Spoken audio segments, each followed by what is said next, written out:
Warning: this program may contain visuals that might offend sensitive viewers. Parental guidance is advised.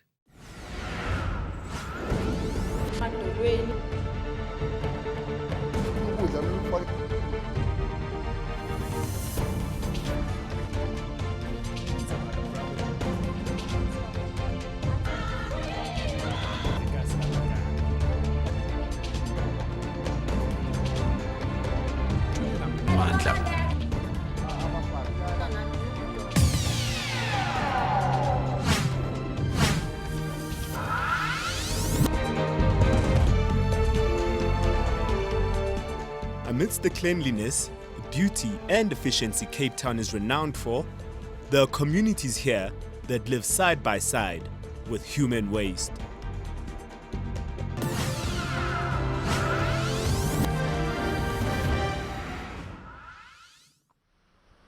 The city of Cape Town boasts a plethora of awards. It's been lauded as the smartest city in Africa, and from 2012 until 2017, British tourists voted it the best city in the world. Umayimane bethethe ekuseni esithi wenza kakuhle wenza kakuhle Kapa mara all along akezi kwilokishi keza abantu abamnyama abantu abanxilayo bagabhela etoilet wenza yonke amosha abanye abantu kunzima ubini babazi clean xa ugqabukile ufike ugcwele i-condom, toilet paper, amaphepha, ipaint, pads and some stuff, yabo. Ephumi ngobusuku lento le. Akunamina akunabusuku kuya kunje apha. Siyatya nje uyabona siyatya ngokutya. Kodwa siyatya ngokunje. Umntana une rush yakhe iqala from up entanyeni uyotsho emazantsi and then nalapha ezandleni. Ubuso akanangxaki. And then xa elala yakwazi ulala because erhawuzelela irush erhawuzelela.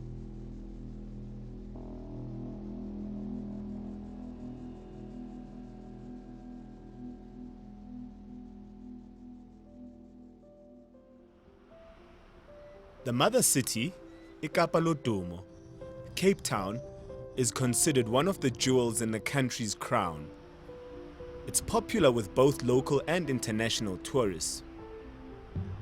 The governing party in this province boasts that wherever the DA governs, the quality of life of residents is improved.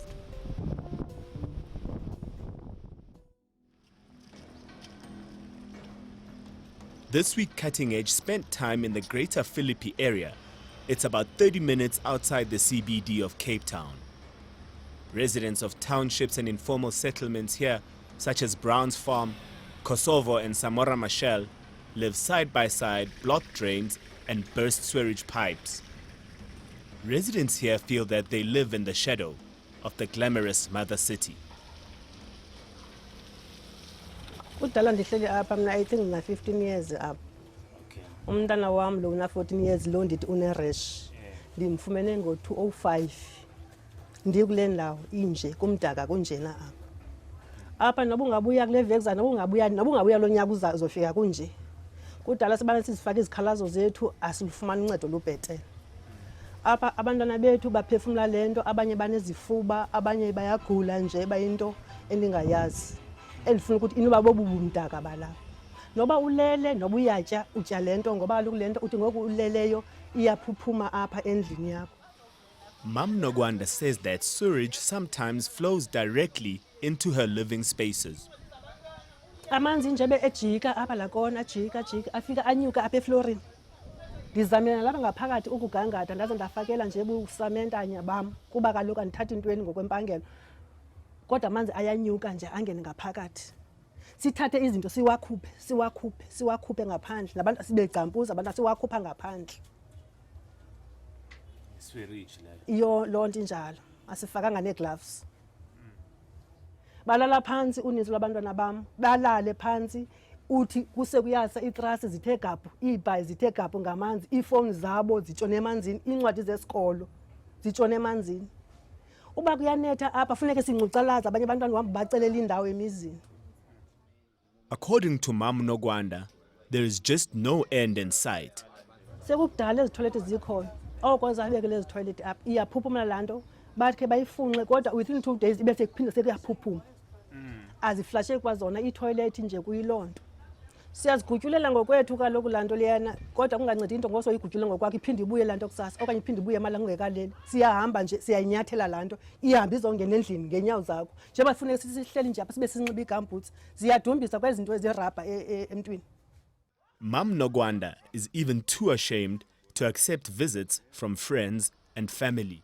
Uthi usavizithelwe noba umntu uze apha kwakho athi umntu ubuqonda uba ayikukuba kunuka endlini yakho qha yile nto ingenile endlini yakho ayikukuba awuklini.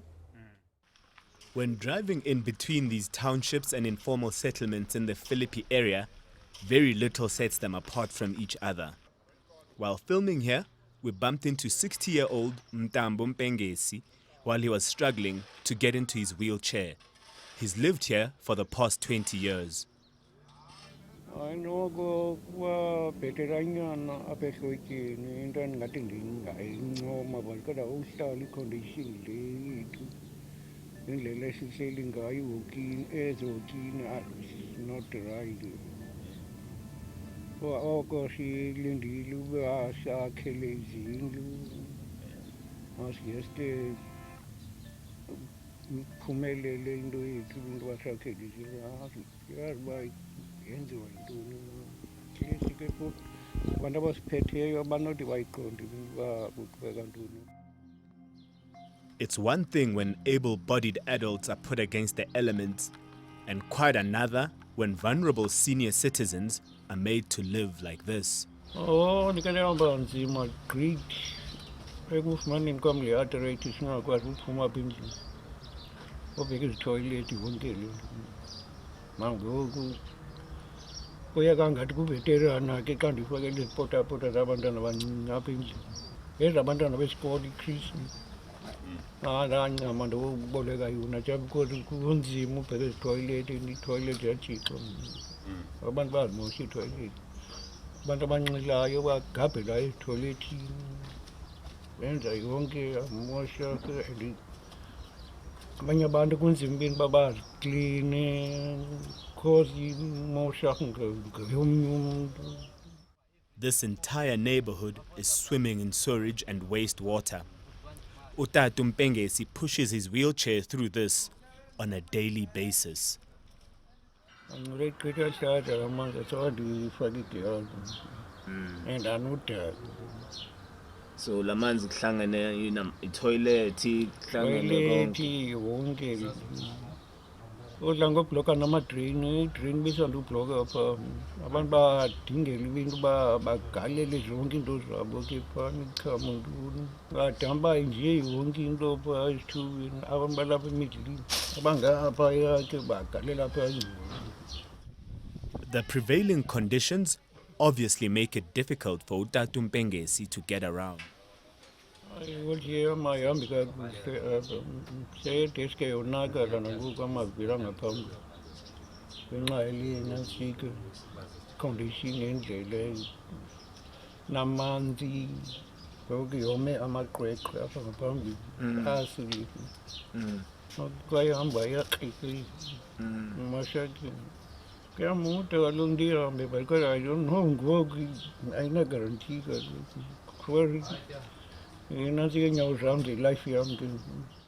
Mr. Mpengesi is clearly an enterprising man who is making the best out of an inhumane situation. Yazipusha ngokwami kuba andifuni ukupushwa abantu kwazi since ndafunda unantsika amavili wajika ngakwecontrola ezandleni apha kum so ndiyipusha ngokwami le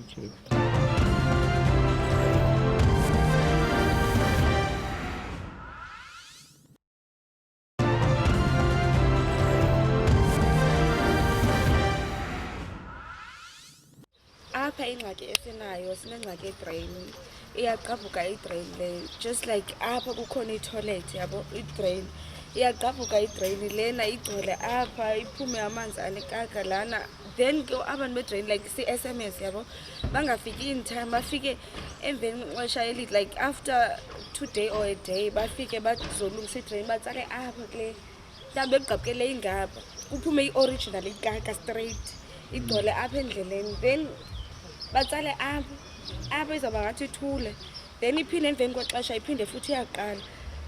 Phume ngapha igcwale iyadi yonke le ilapha ekhaya itoilet. Futhi siphinde si-SMS ba idrain igqabhukile. Asoze bahoya and akho nto ingathi yawo. Residents say that the city of Cape Town is not responsive to their complaints. SMS and siyafona bangathi bayaphendula. And adamile futhi abahlala idamile nje atshintsha ikhala yabona awukaboni into ngoku ase njeni but ikhala yayo iyatshintsha iba green. And ke xa igreen ayiserayithanga. According to Tandile, this isn't a recent occurrence. Sephela unyaka kunjena apha. Sephela unyaka no number 2 kunjena apha. Oh, konini omama bethu thina singekenzi nix bekhala la indawo sihlala kuyo. Andibonanga mehluko mna because lo meya wethu apha senjo andiboni into enzileyo ngendawo sihlala kuyo. Kumdaka kunjena apha. Tandile says that the stench is unbearable. Kunjena iwesi ekseni xa uvuka ivumba liyatsho ekseni so xa ungathi mhlambi uyavula umnyango kuba wesi uyavala kuyafana so sesive sivule nje. The city of Cape Town accuses residents of disposing of foreign objects into the drainage system. Hey, andiyazi andifaki izo zinto but andiyazi. Xa ugqabuka itoilet ubona yonke into apha esitratweni. Xa ugqabukile ufike ugcwele i-condom, toilet paper, amaphepha, ipaint, pads and some stuff. Yabo. This local man says that numerous contractors come and go, but the sewer remains. Wazobuyikho ikhampani eyafika emveni kwalibike yakhona kuqala fika sinyavulela le fika okwesibini ifika konjelwa umhlaba yawuthela pha yangenzi kwanto yahamba sayilindile kana ngoku beyabuya siyabona ibuyi and amanzi emile apha kuzomana wabavulele lamanzi uba makafumane indawo uba makahambe ngoba nansi indawo amanzi ekufanele batshona kuyo bona bekufanele bazama ukuthi awutshona kula drain amanzi hayi bayahluleka bafika benyukuze kube nje and bekubhetele ngoku bengekaguphi kanje apha. Luzugo says that if he had a choice, he would not be staying here. Kwamna ngicinga ukutshintsha apha kodwa ke ngoba isamora yonke inje andazi bazawutshintshela nani noba senibonile uba ngabe nikenajikeleza apha indawo ezininzi zimoshakele. In a small informal settlement here, known to the locals as Tsunami, it's not uncommon to find residents having a meal outside because of the size and the temperatures of their shacks. Siyatyala kodwa ke apho sihleli kakubi khona yile yale drain eblokayo oko siyabloka idrain zalapha ziyi-1 2 3 apha sinabantwana bancinci njengokubona bayeza abantu bazoyihlaba le nto yale drain kodwa ukuhlaba kwabo iphinde ibloke kwangoku kunzima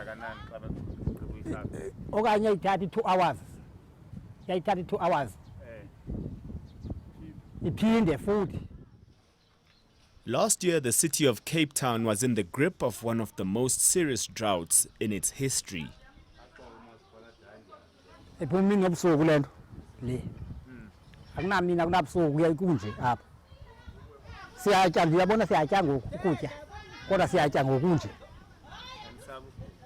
siyawusaba ugula but ke uzawwenza njani kuba uhlala la nayo indawo uhlala kuyo awukwazi uhamba uye kwenye indawo. Kuseli Sigogo says as soon as the city has attended to a single burst manhole, no sooner has another one burst.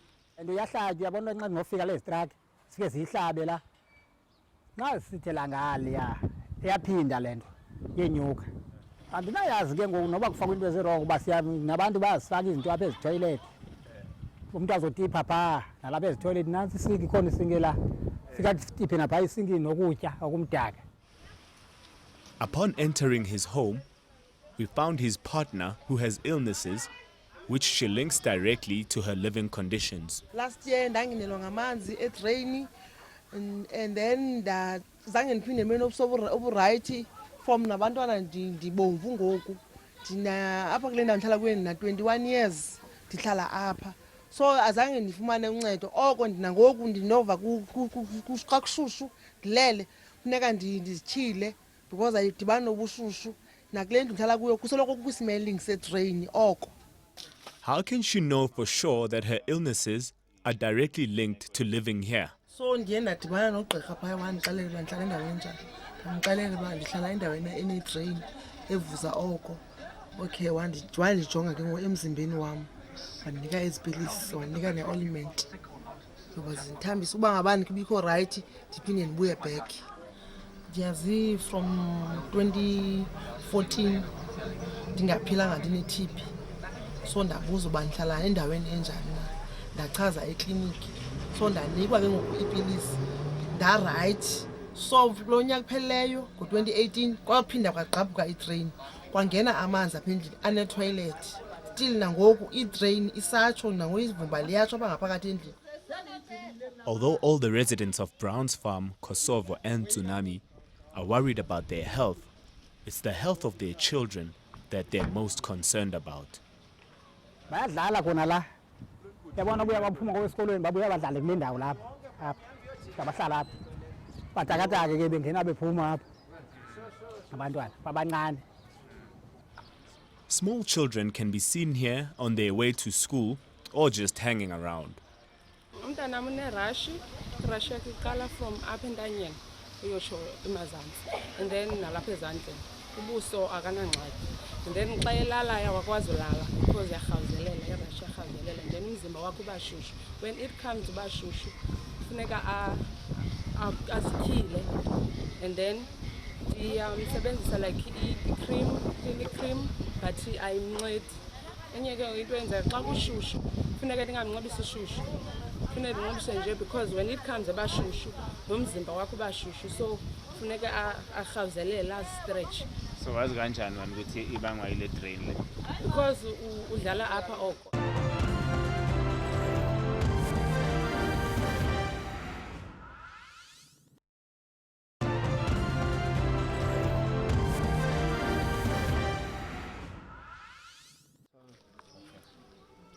Residents here haven't just sat back with their arms folded. It's a common sight to see them with shovel in hand, clearing the way for water to flow into the stormwater drains. Ndifika ekuseni rhoqo ndivuka ndiyaklina ngenxa yoba umdaka balapha eKosovo kuma amanzi. Iidraina zalapha ziblokiswa bubumdaka balapha eKosovo. Kungena inkukuma iyoblokisa epha ivale pha ezidrainini. Amanzi angafumani kuhamba. Mam Ntombentsha is pleading with the city of Cape Town to do better.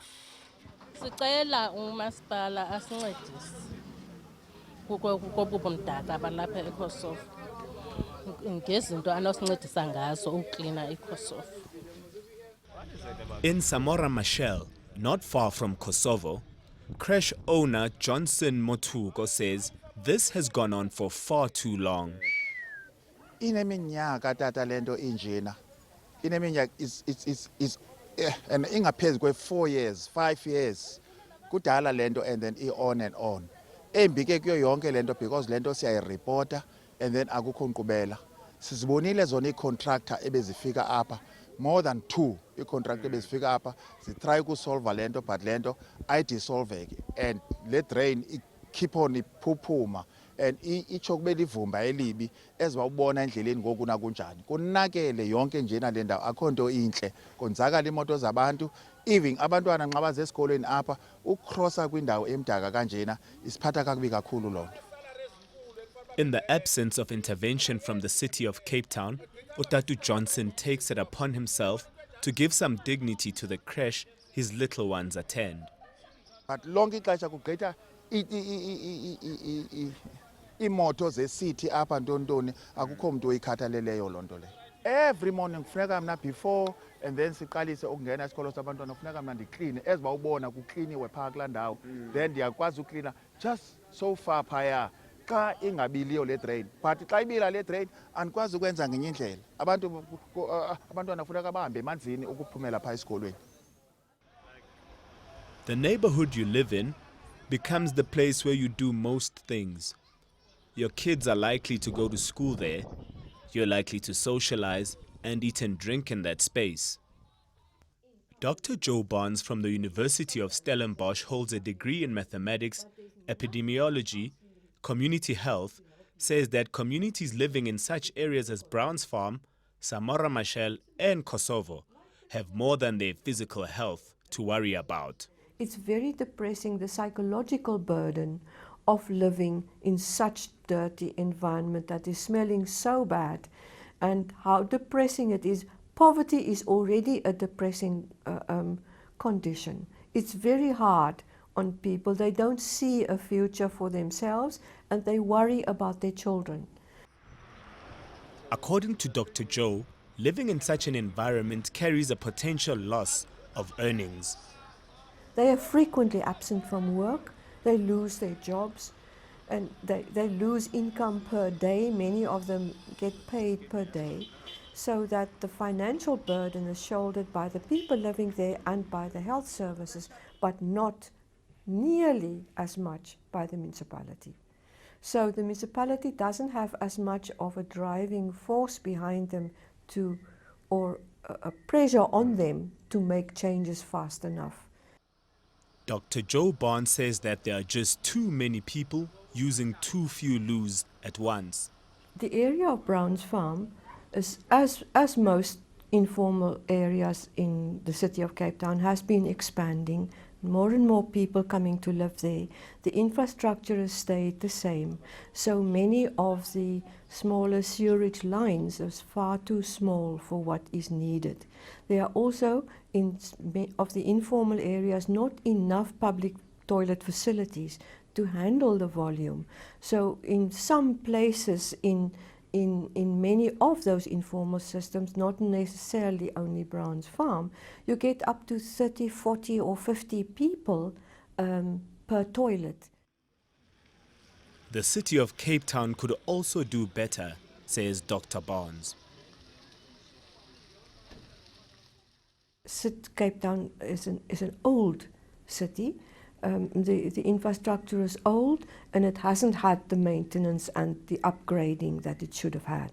Uma imane bethethe ekuseni sithi wenza kakuhle wenza kakuhle eKapa mara all along akezi kwiilokishi ezilento ezilike ezabantu abamnyama asimboni kwiilokishi abantu abamnyama akayiwokhe ngenyawo ahamba apha kakuhle sitsho sithi uma imane iyasebenza apha asiyiboni yonke thina nto ediye bathi iyasebenza apha. Abanye abantu kwezinye indawo bayakhela like Mitchell's Plain bakhelwe yonke into ke phofu ndingayazi ke ibintu babo maybe ngudelila thina ke sabekela ecaleni ezi-DA thina ke bantu bamnyama ingathi kuthiwa siyi-ANC. That's why ingathi asihoyeki nje ANC ne-DA ilungisela abantu bayo ikhala ninzi. The city of Cape Town hadn't responded to our request for an interview by the time of broadcast.